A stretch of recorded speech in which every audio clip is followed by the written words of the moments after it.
Chris. Écoute, GG pour ta deuxième place aujourd'hui au tournoi de la librairie. Ouais. Tu termines donc deuxième en faisant une draw contre Adrien. Donc vous êtes à 5-0-1 tous les deux. Ça a joué sur le tie-break. Le tie-break sur la fin. Et ok, donc tu termines deuxième et tu jouais quoi aujourd'hui? Je jouais Kashtira pur. Ah ouais, vas-y. Donc je jouais classique, les ratios normales de Kashtira, donc 3 Fenrir, 3 Unicorn, 3 Rice et un des 2 extenders. Alors je joue pas encore Ogre parce que je suis en train de le playtest et j'étais pas encore sûr de comment ça tournait bien. Mais sûrement qu'il va y avoir une upgrade de la decklist avec Ogre et l'autre piège. Donc ça c'est pour les Kashtira normaux. En entrap, je joue 3 H et 3 impermes. C'est les plus polyvalentes. Les H, c'est surtout pour potentiellement bloquer le combo si l'adversaire start avec une mauvaise main ou qu'on sait voir. Ou pour le grand game, c'est pas trop mal. Mais c'est surtout pour la bande effusion d'Espia. Parce que ça leur fait pas stun ou alors ils ont juste la Ecclesia sur le terrain. Et les 3 impermes, c'est parce que c'est une piège qui se prend pas les TTT et que je peux claquer en 6ème carte, je peux la jouer et negate une barre ou quelque chose. Donc ça c'est le ratio pour les entrées. Pardon. Donc en carte de stabilité pour les Kashtira, alors il y a les 4 terrains, Terra et les 3 planètes. Surtout le terraforming en ulti. Oui, c'est la plus belle, c'est la meilleure carte qui existe. Donc aussi 3 Kashtira Theosis, classique, elle se fait un Kashtira du deck en ciblant un Kashtira qu'on contrôle. Il y a un petit trick, c'est que si le monstre est passé face down ou quitte le terrain avant la résolution, je n'invoque pas, mais voilà. Et je suis lock en X6 du tout. Ouais. Mais la carte est trop forte. Et 3 Berthes, parce que je veux start avec. Avant, certains la jouaient x2, moi je trouve que x3 c'est obligatoire parce que tu veux start avec elle ou tu veux start avec la Theosis.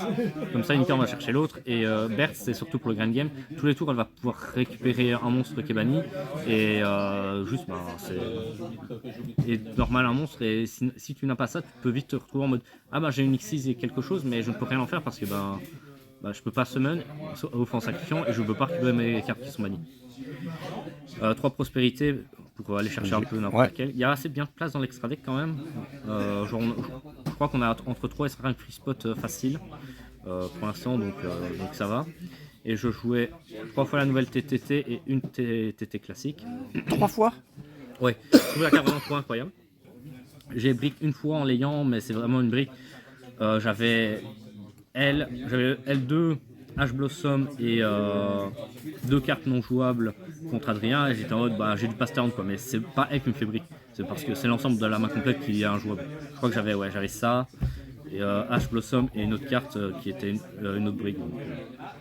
Mais dans l'ensemble en fait c'est si l'adversaire me fait une entrap, je vais pouvoir aller chercher soit un perm, soit Big Bang que je peux setup pour gérer durant son tour, soit s'il m'invoque un monstre genre Nibiru ou quelque chose, je peux la faire, je peux aller chercher TTT, je peux aller chercher Terra, je peux aller chercher Prospérité, je peux aller chercher Kashtiteos si j'ai déjà Bear par exemple, Bear Reborn, Kashtiteos réinvoque un body, refait un Shangri-La et pass turn avec Shangri-La, potentiellement terrain et Shangri-La détruira le Nibiru, donc j'ai pas peur du Nibiru.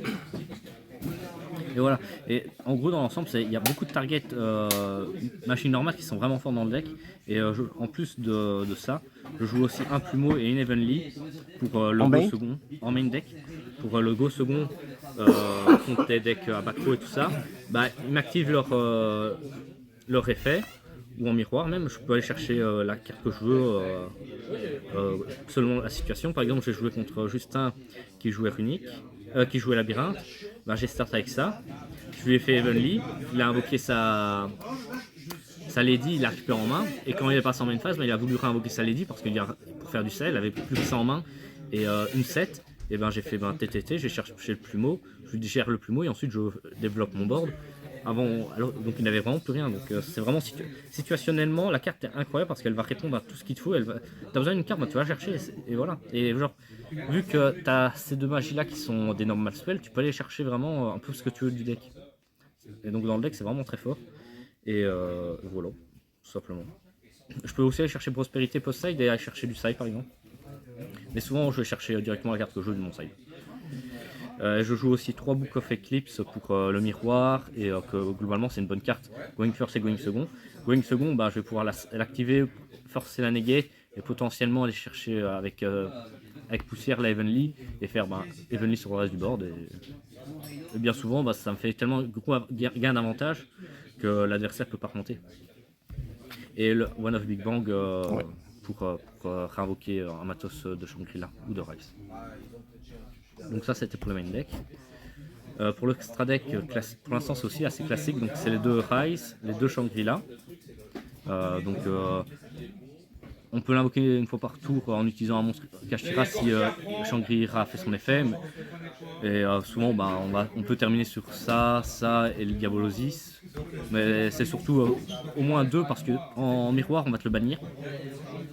Même il faudrait peut-être limite en jouer 3. En miroir on va te le bannir et c'est surtout que c'est lui le meilleur monstre du deck, hein. C'est lui le boss monster. Et même pour jouer autour de Nibiru, on va utiliser les 3 matos et juste invoquer en défense et faire à tour. Et le tour lui il sera sous macro, toi tu auras ton bannissement.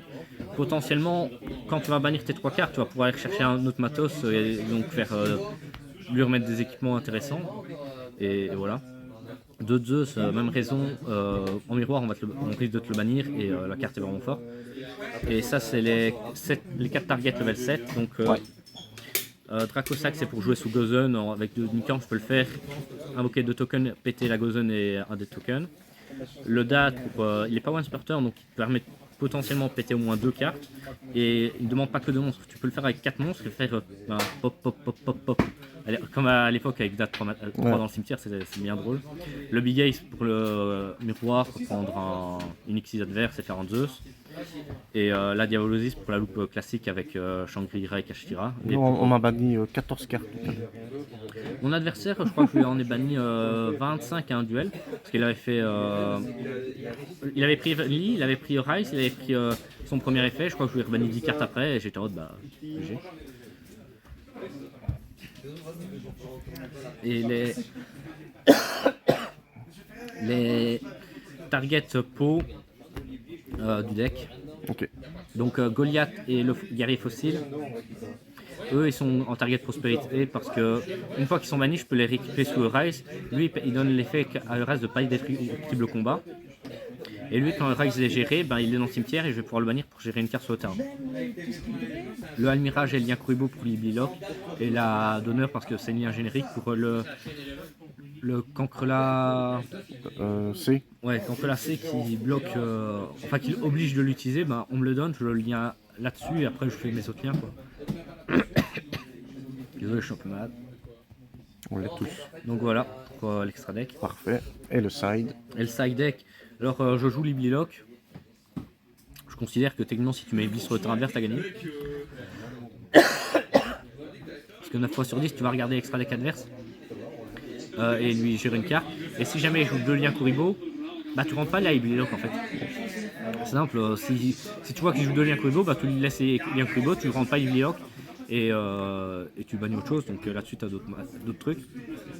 Il va ensuite la barrière pour le miroir, pour Sursoul, pour Runic, pour Despia, Fusion, etc.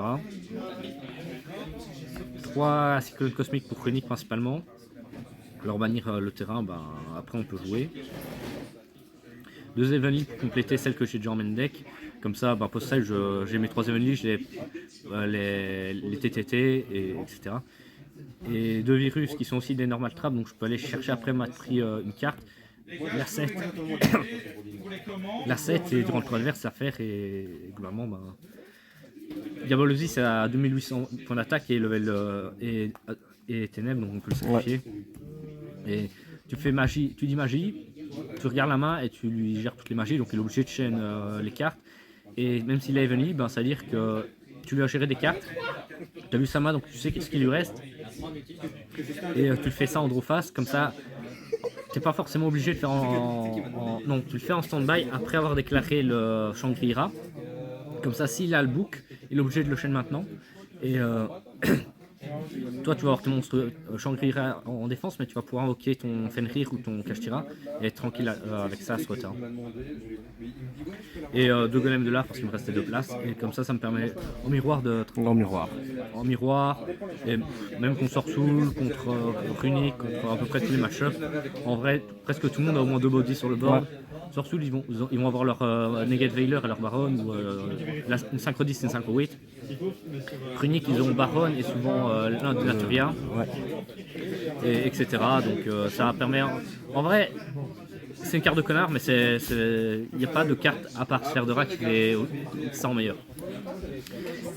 Ok. Bye. Ben écoute, très bien. Il y a juste, on pourrait jouer Sphere Mode à la place de ça parce que. Oui, j'allais te demander, Sphere Mode pour le miroir par exemple. Bah, le truc c'est, on va te mettre Ibli Lock, donc Sphere Mode est plus intéressant, c'est normal summon la Sphere Mode. Donc tu peux la faire sous Ibli, donc Golem de Lave est pas bon. Le truc c'est que situationnellement, Golem de Lave sera meilleur parce que avoir 3 bodies c'est plus que 2. Et ça fait une grosse différence parce que simplement, ok, ils vont avoir Diabolosis et Shangri-La, et souvent vu qu'ils t'auront mis Ibli, ils vont pas forcément avoir le matos pour invoquer le Rise. Donc ils n'ont que 2 bodies. Mais en vrai il y a Shangri-La qui va réinvoquer un body. Donc ça dépend comment l'adversaire joue. Soit ton golem c'est un choix à faire. Moi actuellement j'ai préféré me dire je vais mettre golem parce que ici au local il y a personne, enfin il y a peu de joueurs Kashtira. Et il y en avait quand même pas mal aujourd'hui. Ouais, il y en avait quand même pas mal, je pensais pas qu'il y en aurait tant en fait. Ah, il y en avait pas mal aujourd'hui. Mais globalement, en vrai, je pense que faire mode est mieux parce que si on te met Ibli, au moins tu pourras la faire. Mais ça demande un matos de plus. Et genre contre Sorsoul, bah j'ai gagné parce que je l'avais. Donc, enfin, il avait ces 2 negates, j'ai fait à toi ça. Et ensuite j'ai invoqué mon Fenrir, j'ai fait là je joue. Voilà. Ok. Donc voilà. C'est vraiment au choix. Et en vrai, je pense que faire mode est plus intéressant. Remerciements à la team Valiant. La nouvelle team que j'ai fait avec Paca, Bastien et Maxime. C'est avec eux que j'avais travaillé à Decklist. À la base c'était pour Jumet. Il me semble que c'est la même que la Jumet parce que j'ai pas joué beaucoup cette semaine. Et ce que j'étais en train de playtest, j'étais pas encore sûr avec eux. J'aurais dû le prendre mais je savais pas encore trop ce que j'ai retiré. Et comment j'allais adapter le main et le side parce que ça fait des places en moins dans le main deck et dans le side deck évidemment. Et voilà. Ok. Mais écoute, GG à toi, deuxième place, ex aequo on va dire. Hein. Oui, mais bon. Et on se reverra certainement dimanche pour l'OTS. Oui. Parfait. Merci à toi. Allez. GG, ciao. Salut.